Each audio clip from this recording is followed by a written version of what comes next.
Today we're talking about facilities, the great facility adventure. What do you got? What do you like about facilities? Thanks for tuning in to More Than with was Jeff and Bobby G. Was I supposed to say that? I forgot. She told me. You know, people think running a camp is about preaching, singing, canoe rides, hiking, and it is. But it's also about toilets. I thought about bringing my plunger in, and I wish I was joking about that. Yeah. But some days, I feel like I manage a small fleet of plumbing fixtures. So glad for our master plumber that we have on camp. But facilities are just buildings. They're tools for ministry. When the AC breaks in July, we don't fix it to keep people comfortable. We fix it because it's hard to focus on God when you're melting like a popsicle in the back row of the tabernacle. We fix roofs so families can worship without getting rained on. We maintain trails so kids can see the beauty of God's creation without spraining an ankle. We clean cabins so campers know they're valued and cared for. Sure, sometimes those cabins smell faintly of bleach, but I like to think that that's the scent of stewardship. You see, the Great Commission can be lived out in a sanctuary, or maybe with a plunger in your hand on a Tuesday afternoon during family camp. Facilities, good, bad, or indifferent? What do you think, Bobby? The good, the bad, the ugly is very clear when it comes to facilities. And unfortunately, some of our facilities have been on the ugly side for a long time. And it's so nice to see things getting put back together, having working air conditioning, not just hot air being blown through the vents. People, my age and older, I won't say how old I am, but my age or older. I remember the days of going to family camp at my old campground, Nazarene Acres in Illinois, on the Illinois District.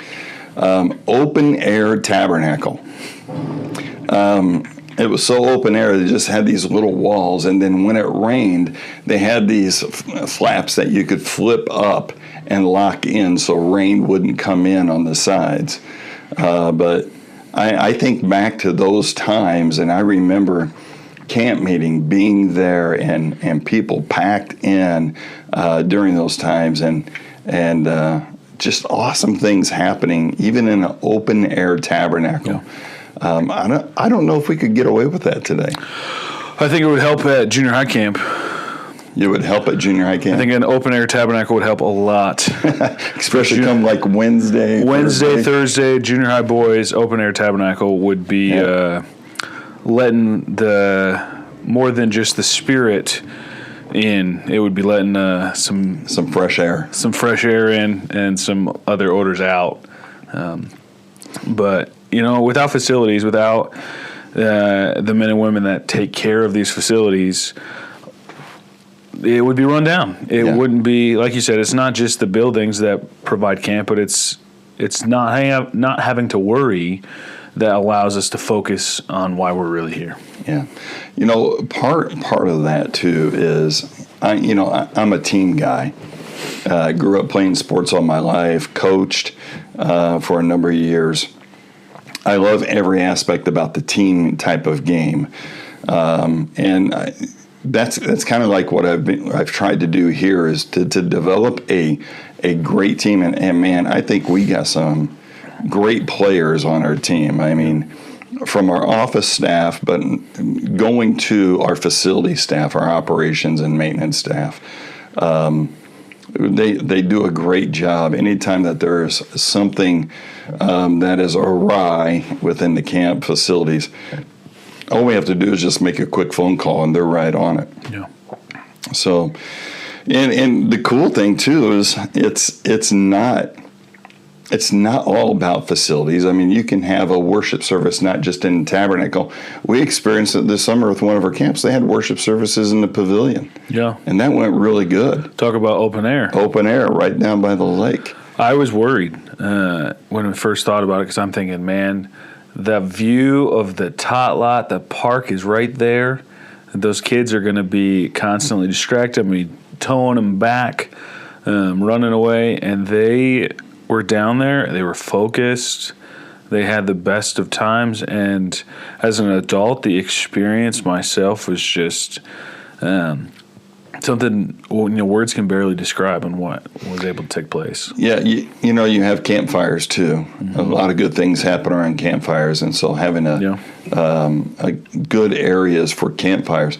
But one of the things that you kind of worry about when you have these facilities, and especially the open air facilities like our pavilion, our campfire rings, you worry about bugs and kids with bugs, and little Jenny having an ant crawl up her leg in the middle of a service, or you got mosquitoes, which this year was phenomenal. Hardly any mosquitoes at all. I think the flood last year washed them all away. That was probably a benefit this year. The cool thing about facilities too is where we're headed. Yeah. The day we're recording this is the day after, or 2 days after, our October 15th deadline for a Project 100. And if people don't know about a Project 100 is, we're re-envisioning camp, especially when it comes to facilities. And part of that is developing a new camp, not just for us, but for other groups to come in and see the beauty of Indian Lake, as well as be part of the ministry and being ministered to by Indian Lake. How does that excite you, knowing that we're looking to expand the camp to run multiple camps at the same time, and knowing that God is going to move in those situations? I think I'm going to need more facility guys. I think I'm going to need more of everything, because that's twice as many kids. That's twice as many adults. It's so much more space for God to move that I don't think we're going to be able to contain it. I think our biggest dreams are going to be blown out of the water of what God is really going to do with what Project 100 is just the tip of the iceberg for. Project 100, we've just come through Project 100 is our foundational layer. Mm-hmm. That foundational layer is redesigning our master plan. They had a master plan that they had done, and I think it was 98 or 2000, somewhere in that time frame. Remember, you said you were old? Not as old. I was just a wee little baby. You're like 4 years old at that time. Yeah, 2 to 4 years old. 3. Wow, you're still a youngster. But yeah, I mean, it was done then. And if you look at the placards that are in the office, they had some really good ideas. Yeah. We're looking at taking that, redefining that, and looking at where will these facilities best serve us, not just for the next 5-10 years, the next 100. Yeah. And so part of that Project 100, we're trying to raise $100,000 for a design team, an architectural team, an engineering firm to do the surveying, but also surveying of the wetlands around so that we don't encroach upon those. But then also to start the architectural process, the construction process, and looking at phases in the future. And I'm glad to say that as of yesterday, October 16th, by 3 o'clock, we had 2 big donations that put us over the edge. Wonderful. So we are at $100,000 for that. Awesome. So we are signing that contract with the design team. We've signed the contract with the engineering firm. And so that's kind of exciting to see what God is going to do in planning for the future, but also remodeling and reshaping what we already have. Yes. And we have talked about that. What are some things that you would love to see facility-wise that people can grab a hold of for right here? I mean, the future is great. You know, a brand new camp, a brand new worship center, youth tabernacle, all of that is good to go for the future. But what about now? Oh, man, I think that we are missing the mark on not being able to, you know, as you see, we're both bundled up a little bit more than probably our last video we sent out. Fall is here, and we're running out of things to do outside, and now it's time to move inside. And right now, inside is full of boats. Yeah. It would be wonderful, and we've dreamt about it before, is having some activity center that's able to be used all winter, all fall, all spring before, you know, while it's still a little chilly outside, that we can still use that space. So I think that's just what I'm excited to see, and I think, you know, the people that are involved in some of this, you know, dreaming, that we're all looking forward to, is to see something come that allows us to minister even in the off season to bigger groups. You know, we have a limitation on how many people we can have right now because we have all our spaces filled. I'd love to see more space for all of us to hang out and continue to minister in new ways. You know, we have two buildings, actually 3 buildings, that we shut down for the winter. Yeah. Because we just don't have the meeting space. Yeah. We'd love to see, and I think you and I have talked about this. I know our camp board's talked about this. One of the things that we would love to see is the ISAC, which we store boats and campers in and golf carts in during the wintertime as indoor storage. I think the majority of us would love to see that be transformed into a 4-season activity center. Yeah. Even you know, for the winter months, an activity center / worship center, a multi-use building. Yeah. There. Imagine what we could do during the winter months with that. I mean, we got groups knocking on our doors, you know, calling the office, ready to go when that space is there. Yeah. It's just a matter of making it. I told this to our district assembly this last summer. By March of 2025, this last year, we turned away 16 groups that wanted to come and use our facilities for their youth camp, their church camp, or their denominational camp. Yeah. 16 groups.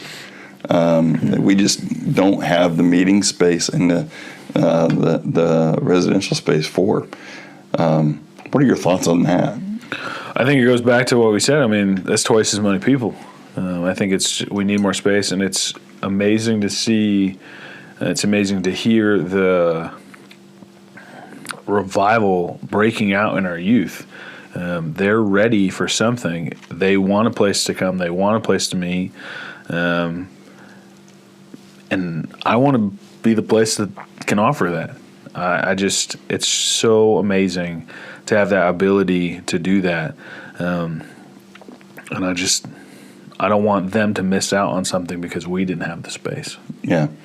So this is your first year here. Facilities wise, 1 year down. How have you, like, throughout this summer, how have you seen facilities, and even as program director, your role in that this summer?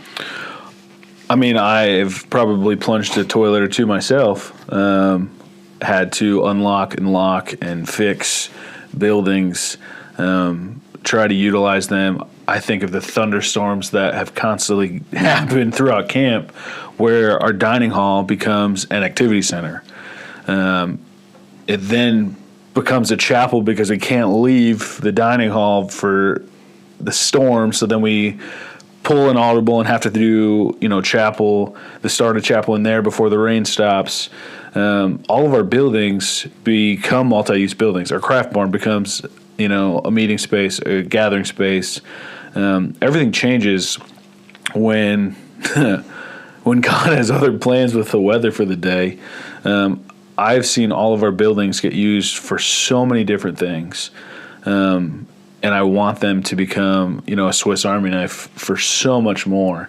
I think right now it's a cover from the storm.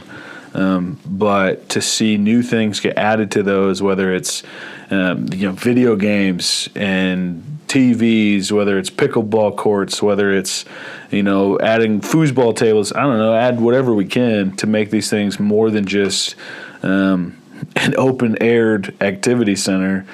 Let it be something more, because we have used it in every way it possibly can be used. Yeah. I think you and your team and your staff did a great job this summer, just utilizing what we had. Yeah. And I gotta give a shout out again to our summer staff. Our summer staff, they were phenomenal in the way that they kept a positive attitude the entire summer. Yeah. Even when things weren't going good, like you said, here comes the rainstorm for 2 to 3 days, and now we're inside, can't do outside activities very much. Our college staff, our staff, summer staff, did a phenomenal job at just keeping the kids in a positive attitude, and facility is one thing, but our summer staff, they're really a key. Mm-hmm. Tell us about how, and you might be thinking, somebody might be watching this podcast and thinking maybe they're on the fence about being a college staff or a summer staff for us for 8, 9, 10 weeks next summer. Yep. Tell us about that. Tell us about the benefit of having a quality college staff and how that affects a camp. I can't give all my secrets out. Oh, you might have to. Okay, I'll give them out. So the good things. Some of the purpose of such an amazing staff is to see them keep the students engaged. It's all about student engagement, and that's the one thing that I had stressed to all of the students. I said, I don't really care how anything else happens as long as you're engaged with the students. Make them feel wanted, make them feel a part of it, even if they're the one that wants to sit under the tree the entire time and not play anything. Make them feel important. That's what we're here for, is to make sure that they are getting a unique experience so that they can witness Christ in, whether it's dodgeball, whether it's paint wars, whether it's in the dining hall, or whether it's in the tabernacle. Our job is to do that, and there's something special about each of the kids that they bring. So if you're thinking about being a summer staff next year, give me a call the office. I'd love to chat with you. I think what you can bring to the table is what God has gifted you with. Not a single one of the students this last year was the same. They weren't cookie cutter. They didn't check the box. Yeah, we'd interview. We'd go through the motions with them to make sure that they're able to do the job. But everybody has their rough edges. Everybody has their blessings. Some blessings are a little harder to handle than others, but they're here for a purpose. Being able to just actively engage with each other as a group and with their students, whether counseling or running the rock wall. Yeah. Well, camp next year is going to look a lot different. We're taking down next month in November, I think a count of 25 trees. Yeah. And they're doing it all in a week's time. So in 1 week's time, 25 trees. Camp is going to look completely different. We've had, probably the biggest place that's going to look different is along the White Cabins, along Central Avenue there. Yeah. I'm going to, one of my biggest, fondest memories of our first winter here is coming out in the morning and looking down that road and seeing the snow on those trees, and it's just a beautiful picture down that road. We got to get some pictures of it before they come down, but they're falling apart. Yeah, falling apart, falling down, falling on. Falling on our I think white this was the cabins. first year one of those trees didn't fall on something. We were fortunate last year. We had one of those trees actually completely uproot and Yeah. almost take out a corner of the craft barn With students in it. with students in it. Yeah. Yeah. And then this year we've had two big branches. One fell and it got held up by another branch, but if it would have came down, it would have demolished one of the white cabins completely. And then the last storm that came through, we did have a big branch fall onto a white cabin and put a nice size hole in the roof there. So dangerous. I'm going to miss them. Oh, yeah. But it is getting a little dangerous there, Yeah. and so that's going to be a big change. For sure. So change. don't be mad at us. We love the trees too.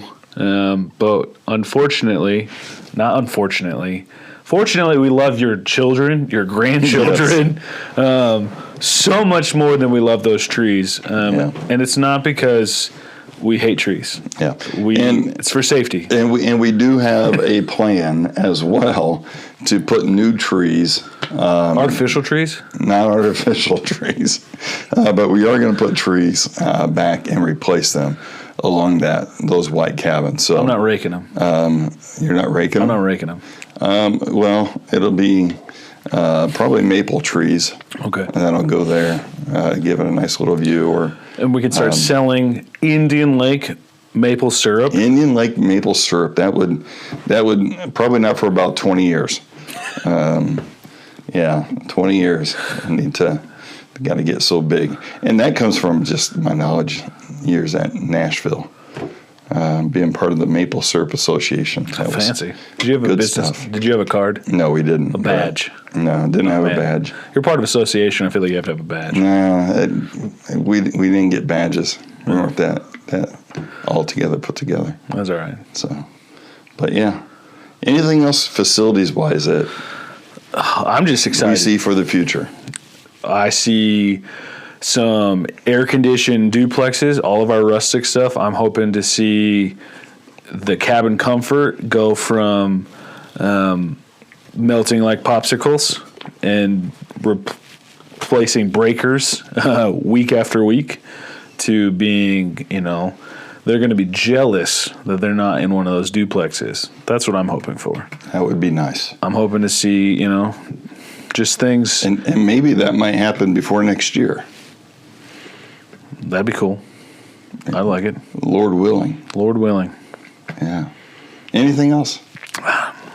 Oh, I have to say, Bobby did something phenomenal. Oh man, what'd I do? Phenomenal. He built a kayak rack. Yeah, that was pretty cool. Put that kayak rack together. Now they're all organized Yeah. off the ground. Yep. Very, very well done. Very Hopefully, well done. people put them back in their cubbies. Yes. But if they don't, at least I know where it goes. That's right. Just put them right back. Easy to get off, easy to put back on. Little things. That's what it's about. Facilities, it's a big issue.